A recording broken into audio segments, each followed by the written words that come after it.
ఎవరమ్మా ఇక్కడ ఇన్ఛార్జ్? ఆ స్మెల్ చూడాలి, స్మెల్ చూడమ్మా. బాగుందా పాడైందా? కరెక్ట్ చెప్పు, అబద్ధం చెప్పకు. నీకు ఇంత మందికి స్మెల్ వస్తుంది, నీకు బాగుందా? అది ఏం మాట్లాడతావమ్మా?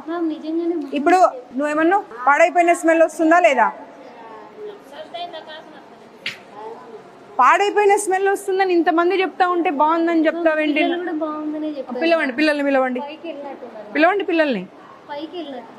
అంటే మేము అబద్ధం కల్పించుకొని చెప్తున్నామా? కరెక్ట్ చెప్పు, అబద్ధం చెప్పు. పప్పు స్మెల్ కాదమ్మా, ప్లేట్దే. నువ్వు పాడైపోయిన వస్తువులు పెట్టుకుంటూ బాగుంది అని చెప్పి మీరే కితాబ్ ఇచ్చుకుంటా అంటే ఎట్లా? చూడు, ఇన్స్టిట్యూట్ లో జాబ్ చేస్తున్నాను, అబద్ధం మాట్లాడకు.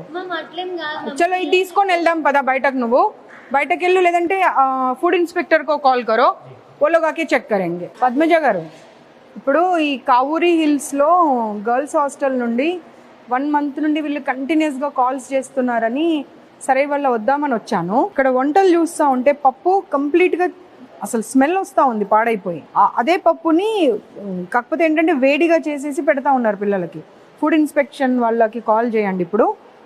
ఇప్పుడు వచ్చి ఈ పప్పు తీసుకొని వాళ్ళు దీని గురించి రిపోర్టింగ్ చేయాలి. నేను లొకేషన్ పంపిస్తున్నా, Kavuri hills, Sri Chaitanya girls hostel. ये निकाल के रख दो बाजू में. ఆ పప్పు ఎవరు ముట్టకండి, ఆ పప్పు అక్కడ పక్కకు పెట్టండి, వాళ్ళు వచ్చి చెక్ చేస్తారు.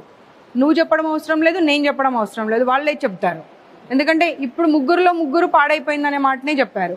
ఈవిడ ఒక్కతే వచ్చి బాగుందమ్మా అంటుంది. ఎందుకంటే నువ్వు ఇక్కడ ఎంప్లాయీ కాబట్టి డెఫినెట్ గా బాగుందనే చెప్తావు. ఆగింగా పక్కకు